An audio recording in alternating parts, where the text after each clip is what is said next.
Famous women and sports stars, as Anna Wintour says. When you have two equally charismatic people, it doubles the volume. It puts the heat factor way up. And the newly released Beckham documentary kind of does put this in the spotlight, even though for those of you who have actually seen this documentary, you'll know it's kind of like mostly focused on David Beckham and his constant pursuit for being like the champion of all champions when it comes to football. Of course, I love my family, but football is everything to me. Pero el fútbol es todo para mí.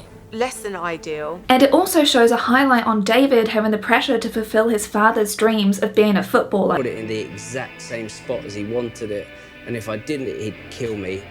Not just any footballer, a footballer for Manchester United, and the way that David was treated as a kid is actually kind of disturbing to me, in all honesty.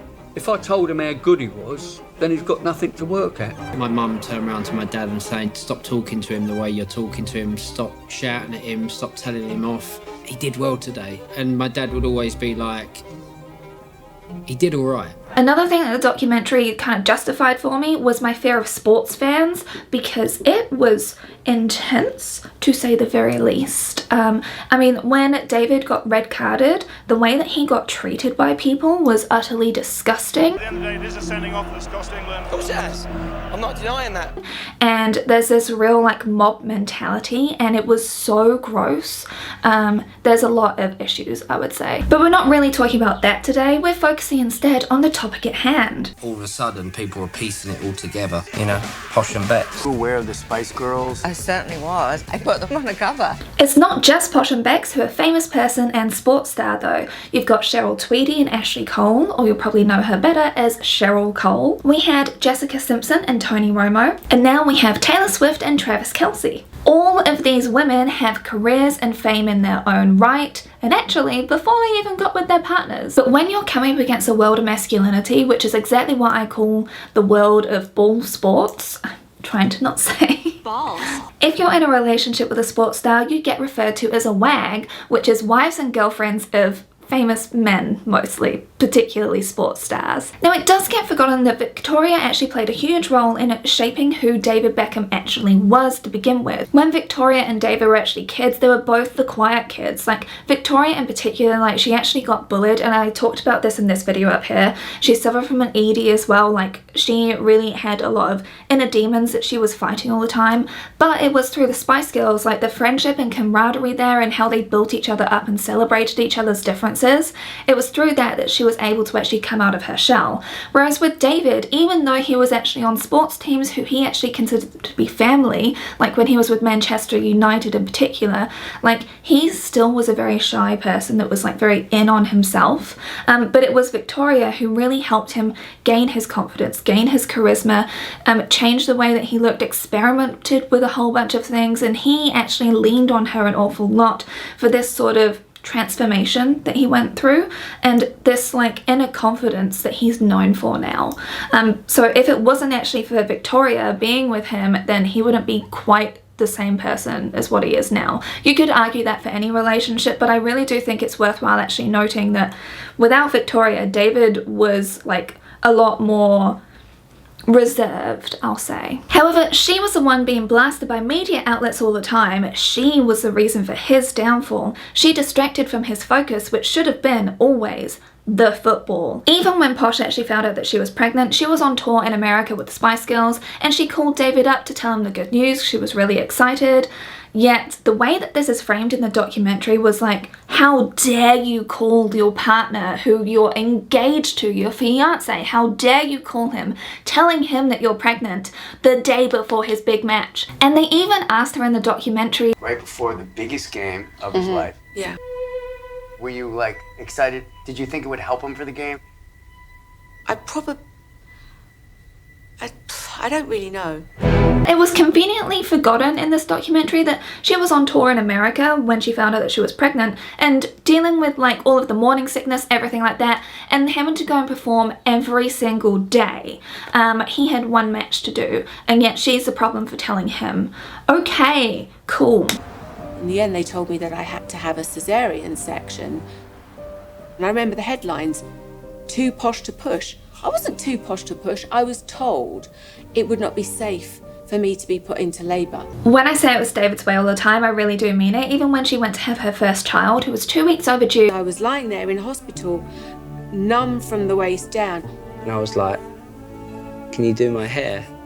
Which I'm not sure she was over the moon about. I mean, yeah, if you've just like gone through like this traumatic experience, like of course you need to touch up your partner's hair. Duh. Always got to do the hair though. Always got to do the hair. It keeps going though. You know, Monday morning and I can have the baby, and he said, David was like, oh, I can't be there because I've got a shoot with Jennifer Lopez and Beyonce. So she had to go into hospital, have a C-section and everything, and the papers were, I'll just play this clip for you. The headline was, what would Posh say? Let me tell you what Posh would say. Posh was pissed off. I agree with her, 100% agree with her, but he's a family man and that's painted as like his defining characteristic, this whole documentary. Mate, come on. The thing which really didn't get talked about much in the documentary was the impact of the kids of what Posh calls, and he pulls a David Beckham special, which is just snap deciding that everybody needs to do exactly what you want to do and move country. Actually, because that happened quite a few times. What do you mean we're going to Spain? He's like, we're going to Spain. When? In about 12 hours. Like, these kids got ferried around from country to country since birth with paparazzi following them everywhere. David just like up and went places overnight, expecting them to follow him easily. And oh no, poor bloke, he's without his family. Oh, boo-hoo, he's really, really sad without his family. But the thing is, right, if he was so sad to be leaving his family behind, you wouldn't just up and leave countries, right? You wouldn't just go over there without actually doing some prep work beforehand. Like, what's the paparazzi like in the country that you're moving to? Because in Spain, it was particularly bad. What neighborhoods are good for you to go to? How are celebrities actually treated over there? Are there lots of celebrities in the area you're actually going to make sure that, like, it's not just a spotlight on you? What are the schools like for the kids? And are there actually schools that they'll even understand the language of? I mean, he hadn't even found a house for them to live at, and he just went and just expected them to be able to follow instantly. And oh no, David's sad, he's all alone, what's he gonna do? He's not gonna cheat on her. No. When I say that the paparazzi in Spain were terrible, I'm just gonna play this clip for you because they hounded the kids like nobody's business. I would be traumatized by this if I was a kid. Had photographers screaming the things they used to scream to Brooklyn about his mum and his dad. Victoria got blamed so much during the time in Spain. She got misquoted saying things that she never said, and the fact that she didn't really eat got brought up a lot as well. And because like the Spanish, they love their food, and it's like, I get it, Spanish food is absolutely delicious. But the thing is, right, people keep on forgetting this was the 90s and 2000s. This was the early 2000s that this actually happened, right? Do we not remember the fact that Victoria actually got weighed just after giving birth to make sure that she'd snapped back to her pre-baby weight? Do we not remember that this poor woman has actually dealt with an ED for basically her whole life? And also it got mocked by David with the fact that she ate the same meal every day basically. Oh, it's so fun to make fun of orthorexia. Yeah, you're married to this woman, so it's like, you know, the fact that they're struggling, and the fact that she's still doing this when she must be approaching 50 now. Like, she's still acting like this, because you know what kept on happening was the fact that she was lucky to be with him. She was not worthy of being with him. The media kept on doing everything that they could to tear Posh down, but at least if she was thin, she was acceptable. It's just, oh. What does get skirted around though, even though it's a huge deal in the documentary, is the cheating scandal. Now, if you're a fellow millennial, especially if you're in the UK, then you'll know all about this because this covered the papers. Now, the timing of this is actually really key because it was when he was actually in Spain and when they weren't able to like come and join him because she was trying to sort out all the stuff that he should have been sorting out before he just up and left and moved country, right? So it gets re-emphasized throughout the whole thing how lonely he was, how sad he was, and how like without his family there, he just wasn't like himself. He always wanted to see Posh up in the stands, like cheering him on. That's what gave him strength. Like, when I say the fact that they were inseparable and that, I mean, David would drive for hours just to be with her, right? So he's left without his lifeline now and he did not know what to do with himself. Even though like his new teammates, like they rallied around him, bless them, like they tried to pick him up and everything.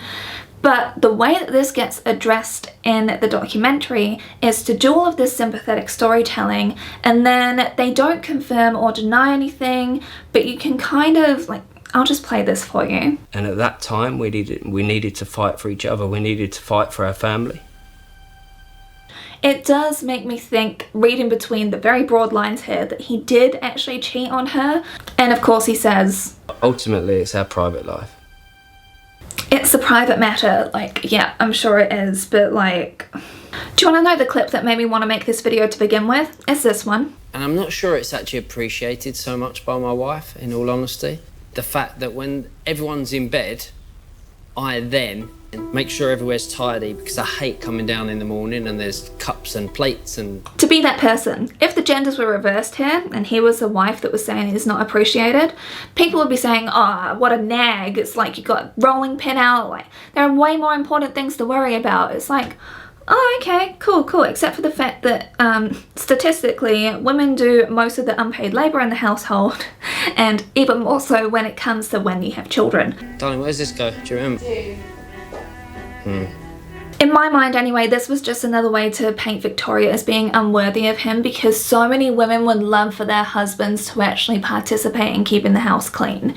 And it's like, oh, it was just, it felt like another way to kind of like dig at that for me, but that could just be my interpretation, just because of like historically the amount of slander towards Victoria Beckham in order to try and like put her in a bad light, because every woman wanted to be with David Beckham, you know? So let's see how this compares to people like Jessica Simpson and Cheryl Cole, shall we? So Jessica Simpson dated Tony Romo in the 2000s. He's a Dallas Cowboys quarterback. And to quote this article, Simpson and her parents attended new boyfriend Tony Romo's football game, and the Dallas Cowboys quarterback had the worst game of his career. Even commentator Joe Buck felt it necessary to tell viewers, it's never easy to play in front of your girlfriend. All of this was because she attended a game to support her boyfriend wearing a pink Dallas Cowboys t-shirt. The horror. What a terrible girlfriend going there to cheer on your partner. Oh, how could she? His fans were convinced that she was a jinx, that she was bad luck for him, that she was causing too much drama, and no one actually like stepped back to actually think that he was the one that pursued her. He was the one that wanted to be in a relationship with her. They were chanting, send Jessica home. And she actually wrote about this in her book. I figured Tony would get sick of people calling me a jinx and tell him to knock it off. But he never did, despite describing her as his dream girl. This same messaging came up when it comes to David Beckham as well, which was highlighted in the documentary. Songs were actually sung about Posh all the time, like it was disgusting. I will have the lyrics on screen right now, and she says it better than I could. Posh Spice takes it up the arse. Excuse my language, not very ladylike, but 75,000 people singing that. I mean, it's embarrassing, it's hurtful. I remember sitting down and the lady next to me, she turned to me, she didn't know what to say. She said, do you want a polo? And Cheryl Cole also had a chant song about her at football matches as well, when she went to go and support her, you know, partner, then husband, Ashley Cole. Cheryl Cole, for those of you who may not be from the UK or like know of her, because it's kind of like a UK specific thing, she was part of Girls Aloud, which was like a ginormous girl group in the 2000s. However, the song about her was calling her a slapper and a hoop. And the thing is that Ashley was actually the one that was repeatedly cheating on her, even when they were married, and that was the thing that actually led to their divorce. But no, she is the slapper, she's the slut. But the thing is, like, this is used as a way to like get at the players, is to attack their families and girlfriends and stuff. Actually just weaponize misogyny. It's another reason why I call these spaces like masculine in particular, because they're so purposefully misogynistic and hurtful. But you know, you're expected to handle it, it comes with the territory. Now, also during the time that she was with Tony Romo, these infamous photos came out about Jessica Simpson labeling her as fat, even though like she absolutely wasn't. And also it doesn't freaking matter what someone looks like, I'm just telling you. But the thing is, she also wrote about this in her book. It was awful, but the worst part was, my very first thought was not at my pain at becoming a joke or everyone laughing at me.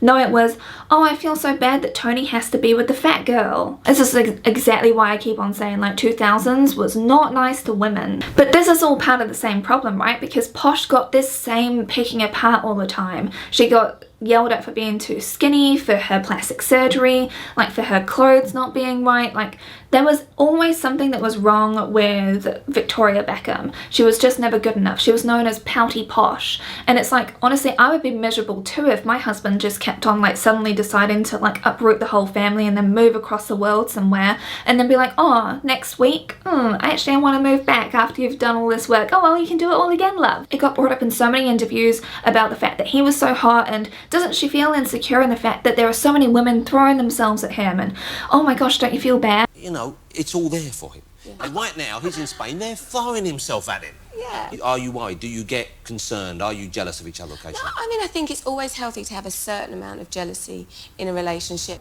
That never got turned around saying that she was desirable, that she could have anyone that she wanted. No, it was always framed in a way to make her, to make any of these people actually feel really, really insecure about who they were with. Like, feel insecure about the men having whatever woman they could want. The way that these interviews were done were to make it understandable if the man actually cheated on the woman, because it's like, ooh, look how disgusting you are. You've let yourself go, love. He can have anyone that he wants. Hugest yikes. Again, a lot of this is from the 2000s. I understand it. And that's why we're moving on to the next section. She's here. Taylor is in the house. Hi, Swifties. We'll be with you all night. No. It'll be a big part of the night as we go through. Taylor Swift and Travis Kelse. We have our current golden girl, even though she has received an awful lot of hate over the years, including from me, because even though we're the same age, the music that was coming out when I was a teenager from her, I found it to be quite juvenile. Red was the album that got me to be a Swiftie. But she's now dating Travis Kelse, which caused such a stir with her turning up to his matches. The Swifties were piecing everything together since before then though. But don't act like this didn't happen historically. Posh and Becks got the exact same treatment, however, we didn't have easy access to the internet back then, did we? It was the 90s. Now, Travis Kelse, I had to Google this. He's a 34-year-old Kansas City Chiefs tight end. I mean, it's better than having a loose end, isn't it? Sorry. So Taylor's been attending matches, cheering on her new boyfriend, and the press love it. I mean, a sports star, one of the most famous women in the world, this is Posh and Becks 2.0. Do you understand the amount of money that could be made from this? Do you understand the power? It's kind of like they've almost used Taylor as like their cheerleader of sorts, like they've plastered her all over the place. Like they really, really tried to capitalize on this relationship. But what do Travis Kelce's fans actually think? Well, it's a little bit tricky to tell. Maybe they're afraid of the Swifties, which understandable, they can be quite vicious. I did find out that NFL fans actually are not happy because, what is it? His jersey sales went up 400%, like, rude. How dare you benefit the business of the company with fans? Every game that Taylor Swift attends, it breaks viewership records. Gosh darn it, like, more people are watching the game? Isn't this terrible? People were incredibly against Posh and Becks being together at the beginning because it meant that people that weren't even fans of football were actually tuning in, they were actually taking an interest in David and whatever, and it's like, we're just sort of seeing the same echoes of the 90s and early 2000s playing out today, and I thought we'd grown out of this, so it does make me a little bit concerned. I mean, I guess it's a positive thing that the Kansas City Chiefs are actually sort of like embracing this relationship, even if I personally believe they're only really doing this for monetary value more than anything. As this relationship progresses, I am positive that we're going to see more Posh and Becks sort of like antics in the press come out, and I'm just hoping it's not going to be the same way that it was in the 2000s, honestly, because I hope, at least, especially for my audience, I know that a lot of you have like done a lot of the same work as me when it comes to unlearning this internalized misogyny, and so I'm really, really hoping that we're not going to fall down this same sort of path that we did before. And maybe because the Swifties are like so fervent in their sort of like admiration for Taylor, like that won't really happen, but who knows, it's always hard to see. I just hope that they can be sort of treated as normally as possible, even though I do absolutely see the brand deals that could easily be made here. I just really don't want to see this being framed as like, oh, she's distracting him from playing well in the game. It's like, can we let 2023 be the year that we finally admit that sometimes you can't just go blaming a woman for the fact that sometimes your favorite player can suck?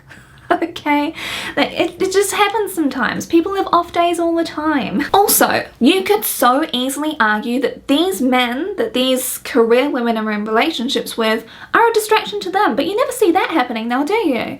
No, it's always the women that are actually stars in their own right, famous in their own right, that are distractions to the men and the importance of their sport. Sure, Chad, I'm sorry, I'm just So don't forget to subscribe, because my Britney video will be coming out as soon as I've been able to read the book.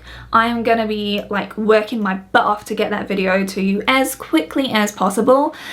So yeah, I'm looking forward to finally being able to hear her talk about this stuff, so I'll see you for that. And if you missed last week's video all about ghosting, I highly recommend checking it out. It is a huge topic with a lot of nuance in it, and yeah, there's a lot to unpack in it, and I'm really proud of that one. So if you want something that's a bit different to this sort of ranty vibe, I do absolutely have more deep dives. So I'll see you again next time. Have a wonderful rest of your week. Bye. Good. Nice to have you back on Spice Camp.